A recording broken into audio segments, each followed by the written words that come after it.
கிறிஸ்துவுக்குள் மிகவும் பிரியமான சகோதர சகோதரிகளே, இயேசு கிறிஸ்துவின் நாமத்தினாலே உங்கள் யாவருக்கும் எனது அன்பின் நல்வாழ்த்துதலையும் வணக்கத்தையும் தெரிவித்துக் கொள்கிறேன்.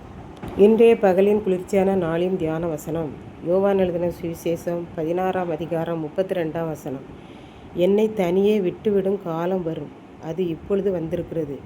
ஆனாலும் நான் தனித்திரேன், பிதா என்னோடே கூட இருக்கிறார். இயேசு சீசர்களிடம், நீங்கள் என்னை நண்பனாக நினைத்து நான் தேவனிடத்திலிருந்து வந்தேன் என்பதை நீங்கள் நம்புகிறபடியால் பிதா உங்களையெல்லாம் நண்பர்களாக்குகிறார், அனுபவித்திருக்கிறார் என்று கூறுகிறார். நான் பிதாவினிடத்திலிருந்து புறப்பட்டு உலகத்திற்கு மனித உருவில் வந்தேன், மறுபடியும் நான் பிதாவிடத்திற்கு செல்லுகிறேன் என்று சீசர்களிடம் மறைமுறை முகமாக சொல்லாமல் வெளிப்படையாக சொன்னார். சீசர்கள் இயேசுவிடம், இதுவரையிலும் நாங்கள் உம்மை பார்த்து கற்றுக்கொண்டது என்னவென்றால், நீர் எல்லாவற்றையும் அறிந்திருக்கிறீர், ஒருவரும் உமக்கு எங்களை பற்றி சொல்லி தர வேண்டியது இல்லை என்று அறிந்திருக்கிறோம். ஆகவே நாங்கள் உம்மை தேவனிடத்திலிருந்து வந்தீர் என்று முழுமையாக அறிந்து விசுவாசிக்கிறோம் என்றார்கள். இப்பொழுது நீங்கள் விசுவாசிக்கிறேன் என்று என்னிடம் சொல்லியிருக்கிறீர்கள்.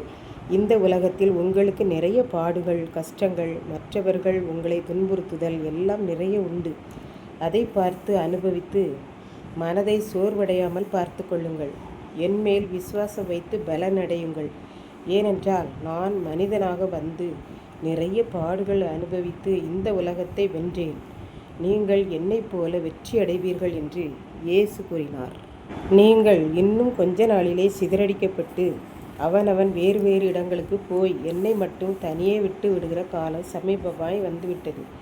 மனிதர்களுக்கு பயந்து அவ்வாறு செய்வீர்கள். இவைகளையெல்லாம் முன்னதாகவே உங்களுக்கு சொல்லியிருக்கிறேன்.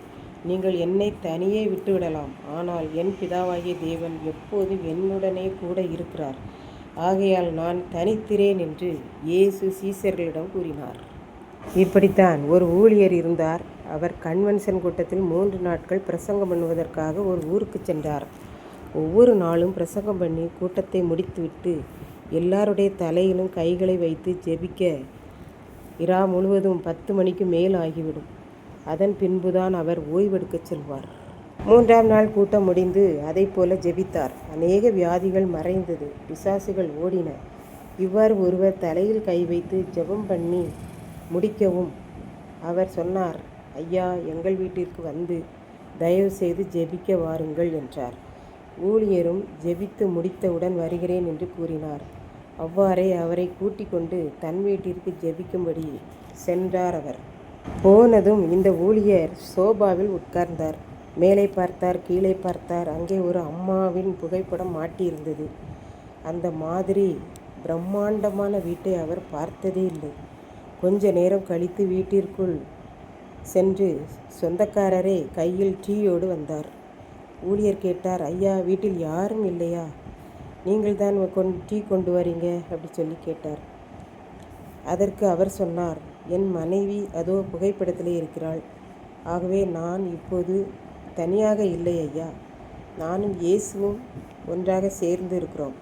எப்பொழுதும் நாங்கள் இருவரும் ஒருவருக்கொருவர் பேசிக்கொண்டே இருப்போம் ஐயா என்று கூறினார்.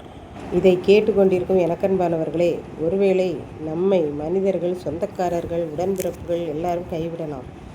உங்களிடம் பேச, உறவாட ஒரு நிரந்தரமான நண்பர் இயேசு இருக்கிறார் என்பதை மறந்துவிட வேண்டாம். ஆண்டவரே தனித்து விடப்பட்டார். அவரோடு பேசுவதற்கு பிதாவானவர் கூடவே இருந்து பேச, பாடுகளை சேர்ந்து அனுபவிக்க சேர்ந்து இருந்தார் என்று வாசிக்கிறோம். ஆகவே நாம் எப்போதும் இயேசுவோடு கூடத்தான் இருக்கிறோம், தனித்திருக்கவில்லை என்ற உணர்வோடு வாழ்வோம். கர்த்தர்தாமே இந்த வார்த்தைகளை ஆசீர்வதிப்பாராக. ஆமென். ஜெபம். அன்பின் ஆண்டவரே, இந்த அருமையான நல்ல நாளுக்காக நன்றி செலுத்துகிறேன். இப்பொழுதும் இந்த வார்த்தைகளை கேட்டுக்கொண்டிருக்கிற ஒவ்வொரு பிள்ளைகளும் நான் தனியே இல்லை, உம்மோடு சேர்ந்து இருக்கிறேன் என்ற உணர்வோடு வாழ அருள் புரியும் தைரியத்தையும் சமாதானத்தையும் கொடுத்தரணும். மீட்பர் இயேசு கிறிஸ்துவின் நாமத்திலே தாழ்மையோடு வேண்டிக் கொள்கிறேன் பிதாவே. ஆமென்.